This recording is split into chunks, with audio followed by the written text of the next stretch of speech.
what the shit is this? Literally, what is this? The sad thing is that so many walk runners or walkers in the running space feel like they do not belong. As someone that's slower, as someone that's moving their body in a bigger body, historically, there's always been shame tied to it. So when a very large brand comes out and says something to this effect, like, why do we shame anyone who is doing a service to their body, to their mental health? Why? This is somewhat of an older video, so for context, Nike put up a billboard before the Boston Marathon. It said, "Runners welcome, walkers tolerated." But why does she make it about plus size? And was Nike's ad actually saying walkers don't belong? Or was it just speaking to the fact that the Boston Marathon is, a running event? Yeah, that is the expectation over here, babe, okay? That you're moving your body. I don't give a fuck if you're running a 7-minute pace or if you're walk running a 17-minute pace or if like you're doing a 27-minute pace and you're leisurely. I don't give a fuck, okay? Because you're moving your body and you're a bad bitch for moving your body. Don't let anyone tell you otherwise. These large corporations, gym bros, whoever, because this is giving gym bro energy. Let's be fucking real. You are fucking incredible, babe.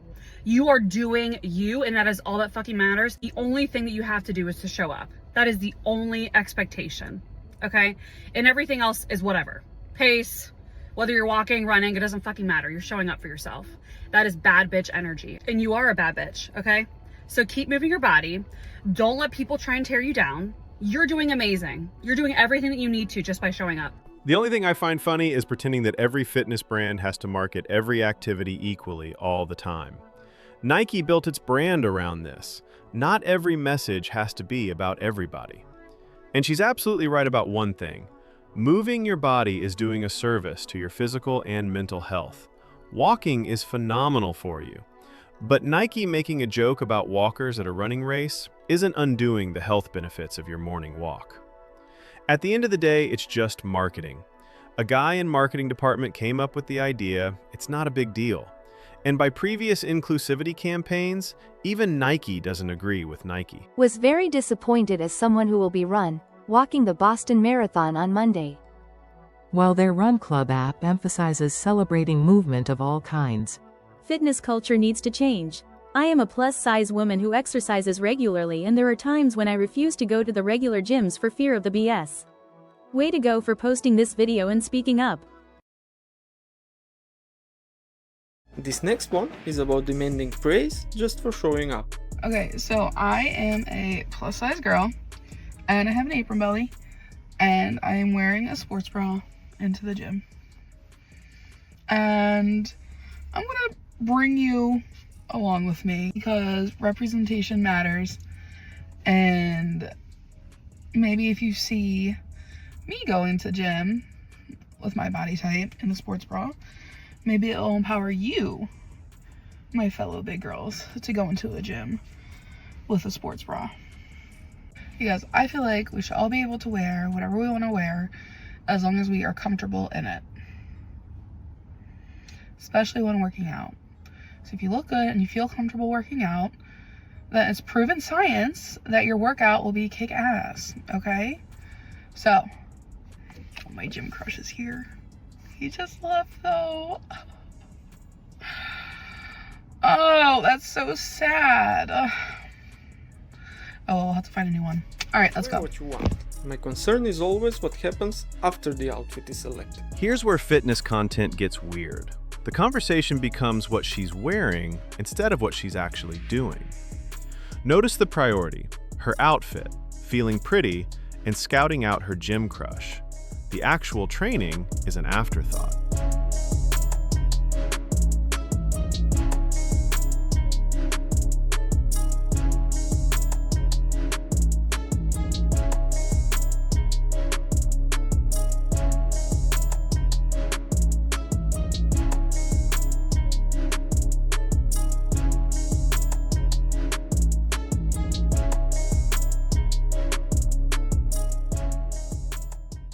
See, we did it. It was not bad at all. So, this is your reminder again. Wear whatever you feel comfortable and pretty in to the gym. And if that's a sports bra, then so be it. Rock it. All right. I hope this helps you feel empowered to wear what you want to wear to the gym. First up, the squats. She's got plates under her heels, which is a mobility hack for hitting depth, but even with the mechanical advantage, she isn't coming near parallel on a purely bodyweight squat. Then we move into a Romanian deadlift. I can't define it because her body shape is obscuring the hinge pattern. Then we get what are supposedly lunges. And to top it off, she claims she did another round of squats, step-ups, and overhead marches, but mysteriously decided not to film any of that. Maybe it happened off camera. Maybe not. Here is the ultimate tragedy. On paper, this is a perfect workout. Squats, RDLs, lunges, but the effort here was absolutely miserable. You can have the most scientifically optimized program in the world, but if you execute it with half reps and zero intensity, you are going to get zero results. Question. The exercise where you squat and partially stand on weights, does this add more resistance or balance? Always looking for new stuff to change up my routine. I try to think, the biggest critic is yourself. Me, myself and I are the only ones making a big deal over how I look in the gym. No one else cares. Lol, it helps me. And now, an imagined dialogue. What is the point of going for a run if you're gonna eat pizza right after? I'm hungry. You just undid your entire run. Pizza's not that powerful. The run is about feeling good, endorphins, mental, physical health. That cannot be undone. Let's do some basic math. A 30-minute run at a decent pace is going to burn roughly 300, maybe 400 calories. 2 slices of standard pepperoni pizza are easily clearing 600 calories.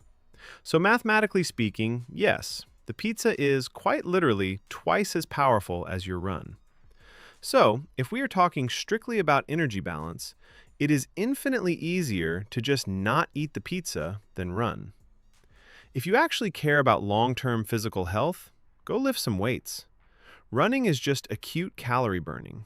You stop running, you stop burning. In general, let's look at it like this. Running makes you a smaller version of your current shape. Lifting weights changes the shape. So instead of running to earn a pizza, lift weights so that the pizza becomes construction material for the body you're building. That's the cheat code. In all 3 videos, the conversation keeps drifting away from fitness and toward feelings. Social media convinced people that every fitness discussion has to become a debate about identity or validation. Sometimes the answer is much less dramatic. I'm almost 30, plus size, and have never loved cardio workouts, so why did I start running? I wish I could say I took my first run and fell in love with it, but that's far from my story. Matter of fact, this was me after my half marathon last year. Never running ever again. Why did I start running? I think for views, to be honest. Because the TikTok algorithm demands a sacrifice, or simply for new content. When you're a full-time influencer without a 9-to-5, the content machine gets hungry. You can only film so many get ready with me videos before you have to invent a brand new struggle arc just to keep the views rolling in. Starting an activity you openly despise is content strategy. You didn't fall in love with running, but you fell in love with the engagement metrics of a fitness journey.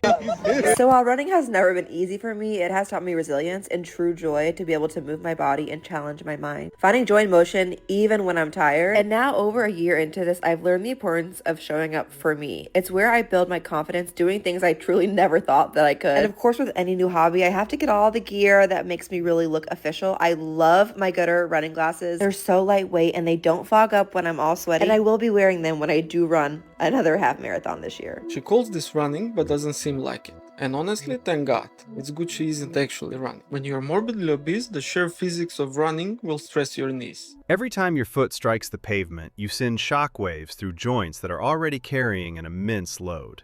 It is a one-way ticket to orthopedic surgery. Fast walking, on the other hand, is phenomenal cardio that spares your joints from complete destruction. And then, we have finally arrived at the actual reason for this video, the ad read. With any new hobby, I have to get all the gear. Do you, though? You could briskly walk a half marathon in anything if you wanted to. So, why did I start running? The glasses. The answer was the glasses. What are some beginner-friendly running trails you like? The trails in LA are so hilly I feel like I won't make it when I start running. Lucky you. I walk and hike, my knees can't cope with running whilst I am a higher weight. Last time I went on a proper holiday, right, I was on the beach, took my shirt off. This really attractive lady came over. She said, "Oh, you must work out." I was like, "Oh, thanks very much." She went, "No, you must work out." So I've just started a new powerlifting program, week 1. That's what they call me. Got kicked out of my yoga class. The woman said, "You must leave." I said, "Namaste." Ed Sheeran started comedy. Today is day 1 of my fitness journey. Back then, I was waiting for the day to come. The day where I would have enough time to fix my diet, go to the gym, and treat my health right. That lasted my entire life and the day never came. It was during the 2020 lockdown where I went from normal to morbidly obese. 4 years after, and here we are, fixing my mistakes that could have been avoided if I learned to educate myself with a proper diet and workout. We're here now and it's time we move forward. Let's do this. Credit where it's due, and I completely understand the COVID weight gain. I also did gain a little during the lockdown. Here, I just want to point out the absurdity in their exercise selection. It looks like he has a friend or maybe even a trainer guiding him. And what foundational day 1 exercise have they selected for this beginner? A cable RDL while standing on an elevated platform. Why? Free pass on the bad form because it's his first day in the gym. But this exercise selection is an absolute crime. When you are severely overweight, your center of gravity is completely altered. Putting a day 1 beginner on a platform to do a highly technical, unstable cable stretch is ridiculous. You don't need extra range of motion on a platform, and you certainly don't need cables to complicate it.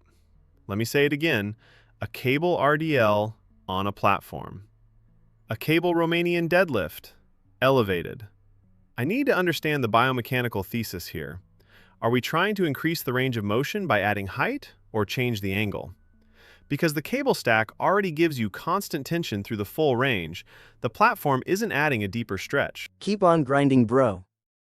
I was watching boxing. I don't like when the boxing announcer says heavyweight champion and then says a weight way too close to my weight. Like, okay, how about curvy weight champion? How about body positive weight champion? How about that? Heavy weight champion. Heavy on the champion, weight on the heavy. Don't get fat. Whatever you do in life, do not get fat. It ain't worth it. Don't do it. Don't stretch that back out. Don't stretch that tummy out. It's not worth it in the long run. Just start pushing the plate back. Like, do what they used to do back in the day before all these fad diets and all these hacks and these new things. They just used to eat less food. So eat less food. Don't be foolish and eat McDonald's all day and be like, I'm gonna take away one of my McDonald's meals. Like, just eat less food. Try to cook at home. Try not to eat so many processed things and enjoy life, but push the plate back. Don't keep eating when you're full. Finally, some beautiful, unadulterated common sense. No fancy biohacks, no expensive supplements, no eating trends. Just plain old thermodynamics. Weight loss isn't a complex corporate riddle or a spiritual awakening. It's a calorie deficit. Because America is off the charts on the food. The food portions is ridiculous. I just went to a restaurant yesterday and I was disgusted for one, and I'm not even going to tell you why, but the other reason was I ordered a small taco salad and she asked me if I wanted half or full. I said half because I'm like, I'm not really that hungry. I just want to eat before dinner because I'm not going to eat past 7 o'clock. So I got a little taco salad and it was ginormous. I was like, did you give me the full? She said, no, this is the half. And I'm like, who would eat all of this? Like, this is a lot. It was too much. It covered the whole entire normal plate. The whole plate was filled with nachos. So I only can imagine how big the full size was. But America, we're ridiculous on the food intake. It is ridiculous on our portions, on our servings. And it's really, really important for us to just eat less on our own because America's not going to do it for us like other countries. Other countries have different portion controls. America has been like, we're not doing that. You enjoy everything and get big. And we can't live like that. So eat less food. That's all I want to say. Eat less. Fast food restaurants aren't in the business of public health. They blast you with massive portions of cheap, hyper-palatable fats and carbs so you feel like you got your money's worth. If you are relying on a menu to dictate your portion control, you have already lost the battle. And you don't have to finish every bite just because it's sitting in front of you. It's too late for me, but y'all save yourselves. I've lost 50 pounds and my mantra is, never hungry, never full. Get a to-go box and put half in immediately. Then your full plate is truly half.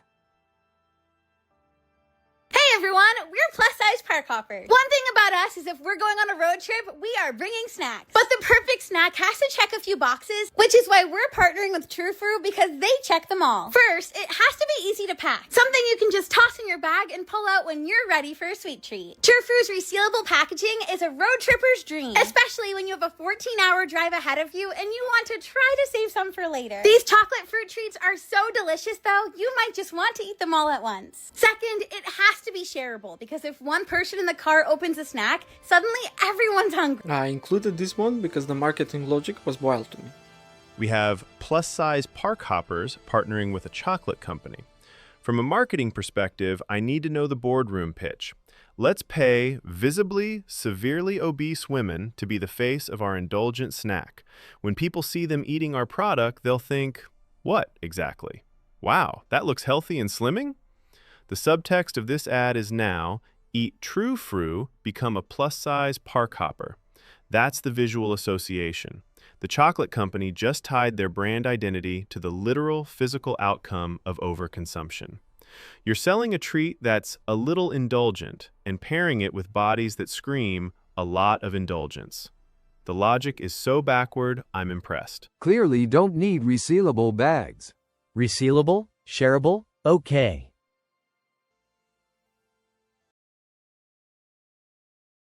Hi Frankie, are you going to be in this one? Welcome to another day of RBF, Roy Belzer Fitness. We are just going in for a little bit of neck maintenance. I'd start looking all the way to the side, come center forward, all the way the opposite end. We're going to go down to your chest, through center, and then all the way back. Unclench your jaw so you've got a little bit more space. You know, and you know how it feels, so I can't feel it for you. And then we're gonna float down to the other side, same thing here. Gently rest that hand upon, let gravity do its thing. Look at your manicure, press out and down. Hi baby, I didn't see Frankie was coming for me for pets. And you are done for today. It was so great having you in class again. I can't wait to see you again in the future. This is a personal trainer who has positioned himself as fitness authority, but almost all of his sessions are barely moving or even seated. Calling 3 neck stretches a workout and calling it a day is a bigger stretch than the actual routine. At first I thought he was trolling us, but he has an official website. Growing up as an overweight kid in a pursuit of a performance career proved to be very hard because of my size and limited physical abilities. It began with a run. Before I knew it, I was dropping weight and feeling incredible. The way I carried myself was different. So here, he admits that losing weight is the way to go, or at least that was his view in the past. But now, he's a body positive fitness coach. His peak physical exercise is barely moving. No one is making progress because there is no physical stress to adapt. And notice that everything is about comfort. Be gentle, let gravity do the thing, rest your hand. At no point does the body actually have to produce force. Today we're going to be working through ankle mobility from a seated position. As you can see, we have Mr. Nathan here as our guest assistant today. If it's a little too tight right here, we're going to go ahead and bring your foot back to below your patuchus here and then press into the floor. Bring the hip out, we tuck under and press. Hi baby. And we're seated, again, below your patuchus. I don't know what that means, but I'm not convinced he does either. Patuchus. Probably some imaginary anatomy. I hope the captions will recognize the word because I don't know how to Google it. So let's talk about the elephant in the room. Morbidly obese and selling fitness. If you're a fitness trainer and every single one of your videos involves you barely moving, seated, you are not a trainer. You're just a person who found a way to monetize body positivity. So this is my slightly changed view on fat personal trainers. Even if we accept that they know something, even though they visibly don't, let's look at our clients. Can we find a client who improved their health and change appearance? I bet not. Let's ask ourselves, is he showing us how to be comfortable exactly where we are? The cat did a better workout. That's the energy we want, not patukas.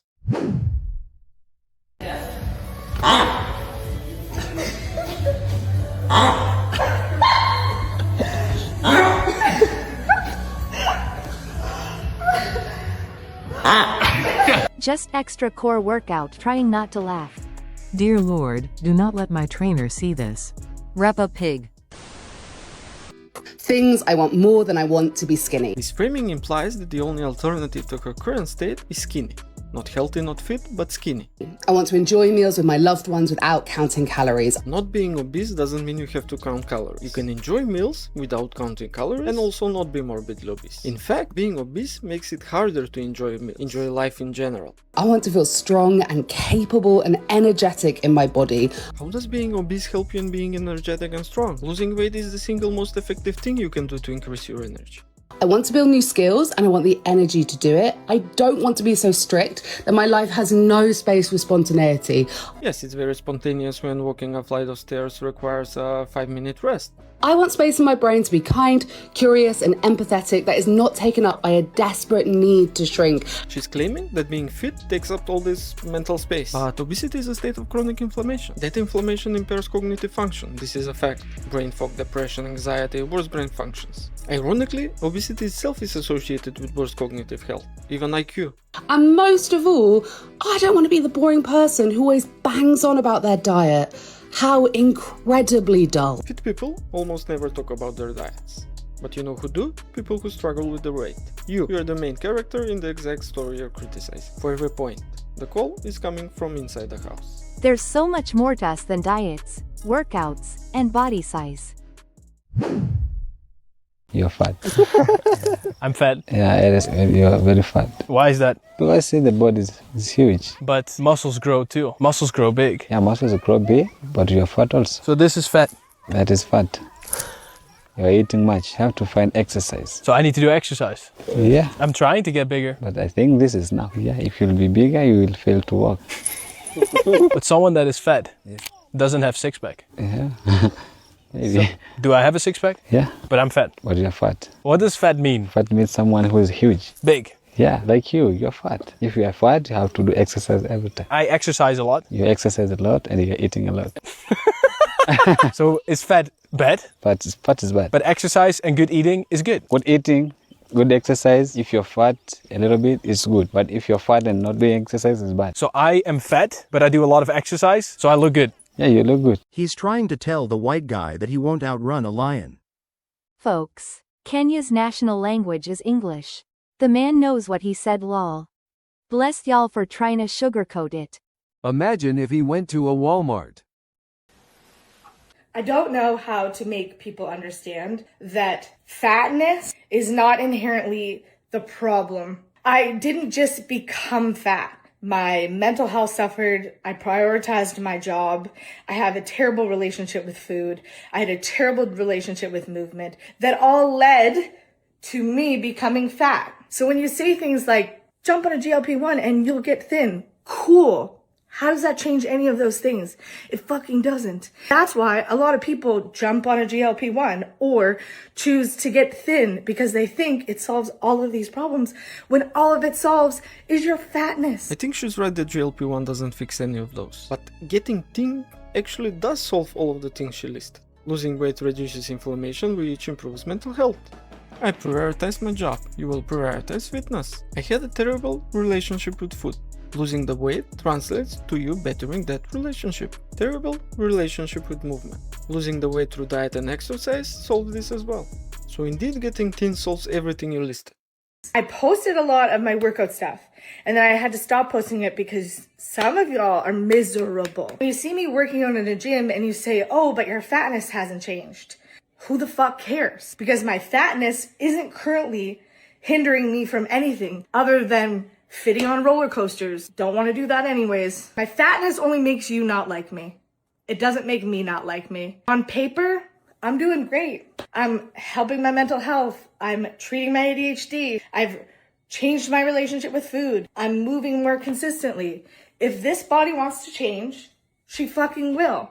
But I'm not gonna put the pressure on this because she is not the problem. My brain is the problem. Me being thin doesn't solve all of these things. It just makes you fucking tolerate me more. You want me to take a GLP-1, which we have no idea how that's going to impact my body, which currently right now on paper is doing really well, and you want me to risk that just so I can become thin. How does that make any sense? Y'all are pissing me off with that. I think if you truly, deeply like yourself exactly as you are, you wouldn't need to convince strangers on the internet. This video is not for us. And the separation between you and your body. As many of our commenters previously pointed out, you are your body. This linguistic separation is a coping mechanism. It allows you to treat your physical form as a separate entity that's just doing its own thing and you're just along for the ride. But you're the driver. You've always been the driver. The body didn't get itself fed. And on whose paper is your body doing well? Your body is surviving. If you're at the point where you're treating your own body like an external object you have no control over, then maybe the GLP-1 is a valid suggestion. As a trainer, I still everyone to work on their mental health before they come to me if weight loss is their goal. Doesn't matter what we do to our bodies if we can't fix our brains first. Someone can still get support from you and work on themselves. Exercise is great for our mental health. Seems backwards to me. $100 if you could beat me in any exercise you'd have. Oh, hell yeah. Let's do it. What exercise? Let's do pull-ups. I bet. See? Oh, move it. Oh, come on. Oh, no. Wait, they're real. Guys, she's not AI. She's not AI. Bang. All right, bet. I'm scared. Oh, holy fucking shit. She's crazy.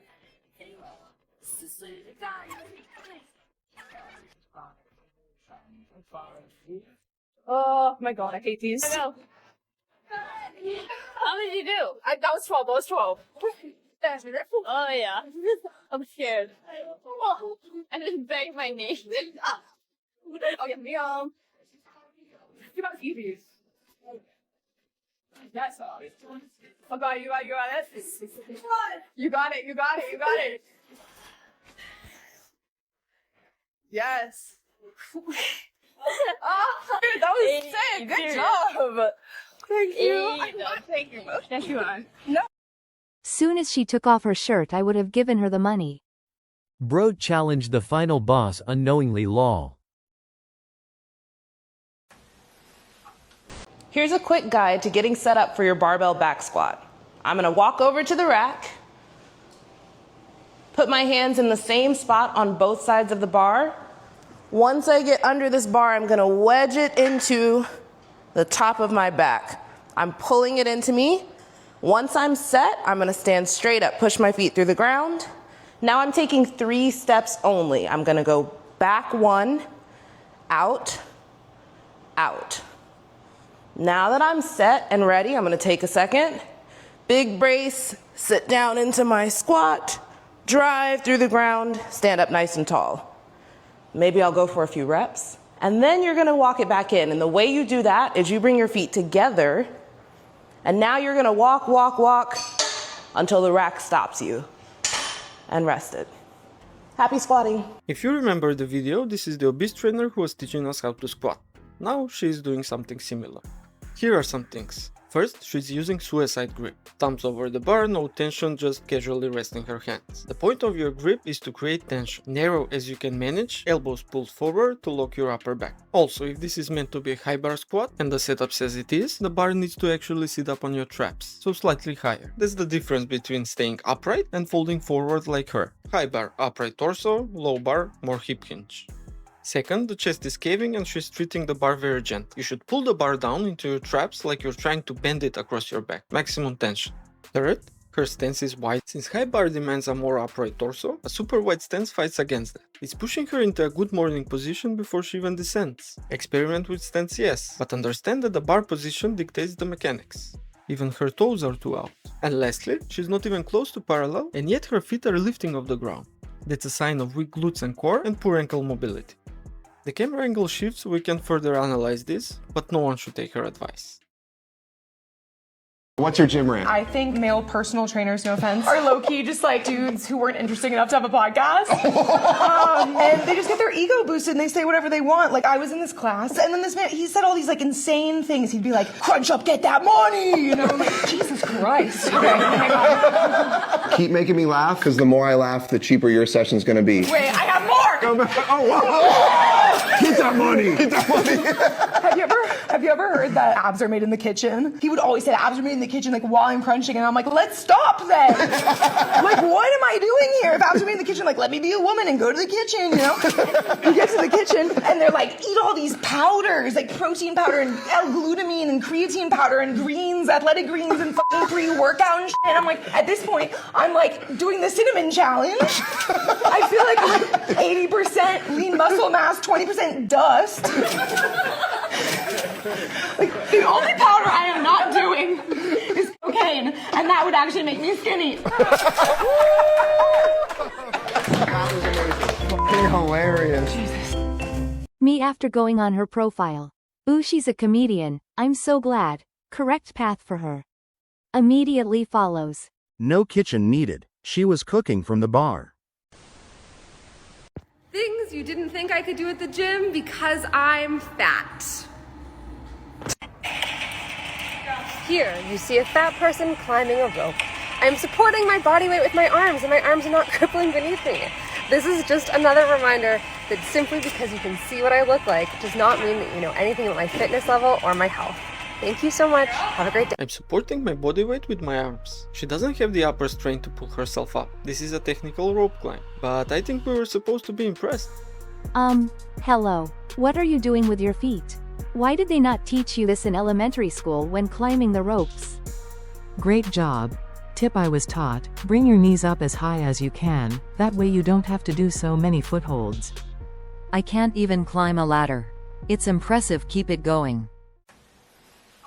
I hate the way we talk about exercise, almost as much as I hate bugs. But a lot of us are taught to view movement as punishment for the way we look, the way we ate. But exercise being sold to us through diet culture is one of the worst things that's happened for people's self-worth. Because movement is one of the biggest ways we connect with our bodies. So when it only revolves around constant punishment, we are constantly disconnecting from ourselves. And you'll never feel safe in a body you've been taught to punish. And who taught us to punish it? Well, there's a laundry list of items that include the itsy bitsy teeny weeny yellow polka dot bikini. We're taught we have to earn our clothes, our food, our confidence, which is exactly why I hate confidence. Personally, I consider myself cocky because I'm not asking for permission for anything. Hates confidence and prefers to be cocky. I think confidence is earned through competence.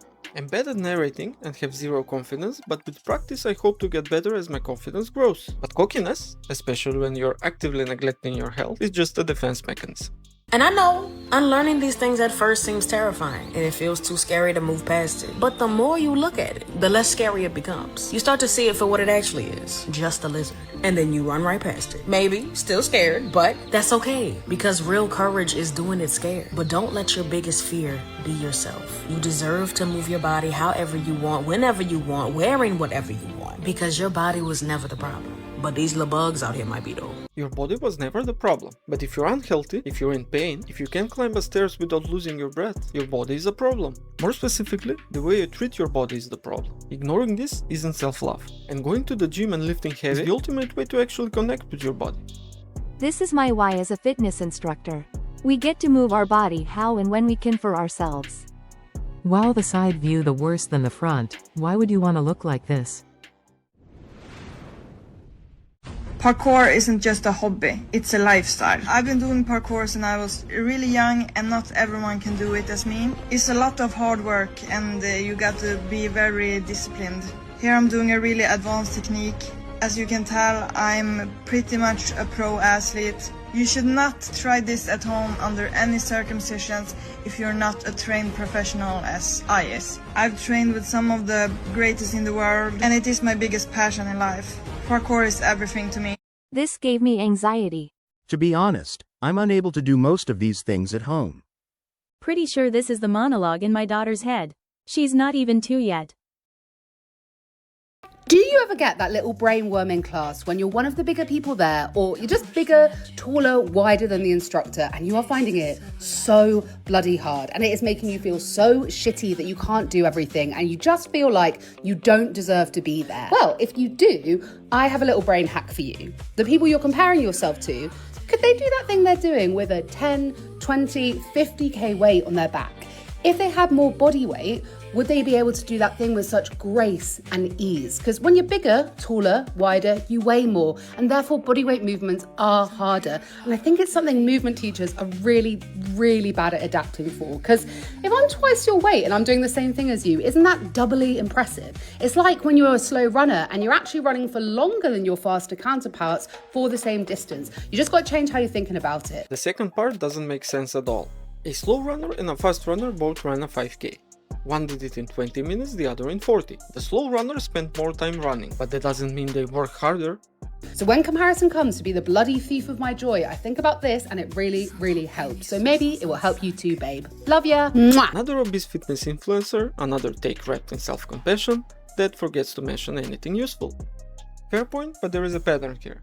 We've gone from terrible squat mechanics, to motivational word salad about lizards, to now a brain hack that reframes struggle as hidden superiority. She's identifying a problem and then offering a coping mechanism instead of a solution. But if this mental reframe helps someone to get through a workout that otherwise quit, it's fine. Motivation is personal, but don't confuse it with a training principle. Convincing yourself you're secretly outworking everyone because you weigh more is wild. The pattern is here again, mentally rebranding your physical limitations as superpowers. This is such a brilliant way of reframing things. Thank you for sharing. I started thinking about that when I was doing assisted pull-ups and my smaller partner was doing unassisted. We were lifting about the same weight. First of all, I'm not offended by this. I'm genuinely laughing because it was funny. I was just at a function and some random kid came up to me. I don't know how old he was, like 5 or something like that. And he goes, why is your belly so big? Why is your belly big? My friend said you could just say, oh, like, we don't ask people that about their bodies, right? What do you even say to a kid? I'm not gonna sit there and discipline him and be like, you know. You are posting this on social media? Why? Because I eat too much and all the wrong things. Don't be like me. Hi, I'm Al, and one comment that I seem to get a lot on social media is people asking why my body hasn't changed even though I've been going to the gym for years. But what if I told you in the last few years the intention of me going to the gym was never to change my body? And because I'm bigger, that is probably something that shocks you. But if you spend years doing anything and nothing happens, people are going to ask questions, of course. If someone documents years of gym content, viewers naturally expect some visible progress. But she is framing physical change as this purely optional, superficial side quest that she just politely opted out of. If you are training effectively and consistently, body will adapt and change. That's not a conspiracy. Shocks you. But for over 10 years, I did work out with the intention of changing my body. But I got so overly obsessed with it to the point that I actually gave myself 3 different which I then went into recovery for and spent a whole lot of money in therapy to fix. So yeah, you may have seen my gym content online, and I'll openly tell you my body has not changed. I have not lost weight, and I'm actually so okay with that because I managed to break the cycle. And all I've really trained for now is being the fittest, happiest, most mentally stable version of myself. And whatever body comes with that, I'm so okay with, because I've finally learned the way my body looks is not the most important thing about me. So you will never see me going to the gym just to change my body. And if you've watched this far, please remember there is so much more to fitness than just shrinking your body. I love you. She's setting up a trap. You're shocked her body hasn't changed. The implication being you're shallow and only see size. But you cannot say, I'm training to be the fittest version of myself. When you're obese, losing weight is becoming fitter, even if looking healthier isn't the goal. In her case, this means she's perfectly hit maintenance calories and a non-progressive overload stimulus for half a decade, which honestly is a miracle. Stop treating body fat like it's just an aesthetic. It is an active organ that dictates health. Girl, you benched 70 kilogram. You are killing it. Yes, fitness should first and foremost be about enjoyment and improving mental health. If you needed lunch ideas, a walk. You should have a walk and water. You're big. You're not hungry. I followed this account for motivation, and now I find myself listening to the audio on loop as I lift in the gym. No music, just pain. I don't know what my algorithm trying to tell me. You wonder why you're so bored with your fitness journey. It's because you need to be more whimsical. And sometimes that means coming outside of that gym and getting into the real world, getting into the field. We're at the pool today for a low impact leg workout day because recovery is just as important as putting tension on your muscles is. As someone who has PTSD from them little water boats as a kid, I'll make sure I keep these in my rotation because you won't catch me lacking. I've been wanting to get more creative with my workouts, so if you all have any suggestions on any new activities that I should try, feel free to comment them down below. And remember to love your body through all of its phases. I'll see y'all next time. Whimsical. I think unless your full-time job is filming content for TikTok, you do not have the time to make your fitness routine whimsical. This is all for content because even she doesn't believe what she's saying. And you're getting bored on your fitness journey because it is supposed to be a routine. It's like brushing your teeth. It's not meant to be full of adventures. Splashing in the pool is not a leg workout. This is even more of a core or abs. I think this is why so many people are not having results. You don't need to invent new workouts. Do what works. Squat, deadlift, row. But no. The whimsy deficit is the problem. Before COVID, I was an aqua fitness instructor. You can find lots of moves on Pinterest and YouTube. Here's one. Push those noodles down in the water to do chest presses. When you lose body fat, where does the fat go? Do you sweat it out? A very small amount gets sweated out, but the majority goes somewhere else. I feel like it has something to do with the lymphatic system. It's not the lymphatic system. Do you urinate it out? A small amount will go into water. We're looking like where does about 84% of it go? Does it convert into something? So it's going to convert into something, and then the byproducts have to leave your body in some way. So you shit it out? A small amount gets shitted out? Okay. I feel like I should, it's probably super obvious, isn't it? Everyone feels like they should know it, but it's counterintuitive. Does it get converted to muscle?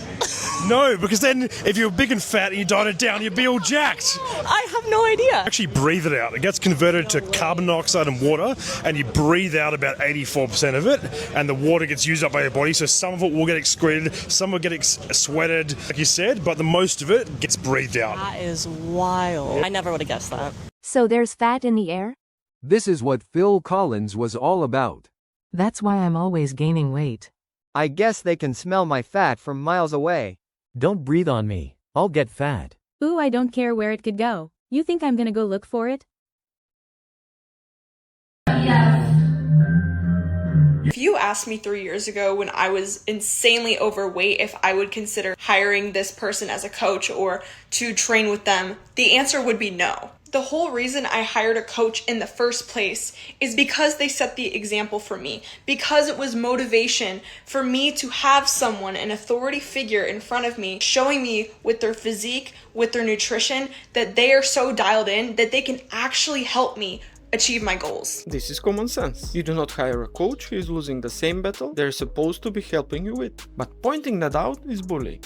Body positivity will say that fitness looks different on everyone, but human physiology and biology really do not care about this. Passing a certification doesn't override the physical evidence. She's not saying what's politically correct, but just logical.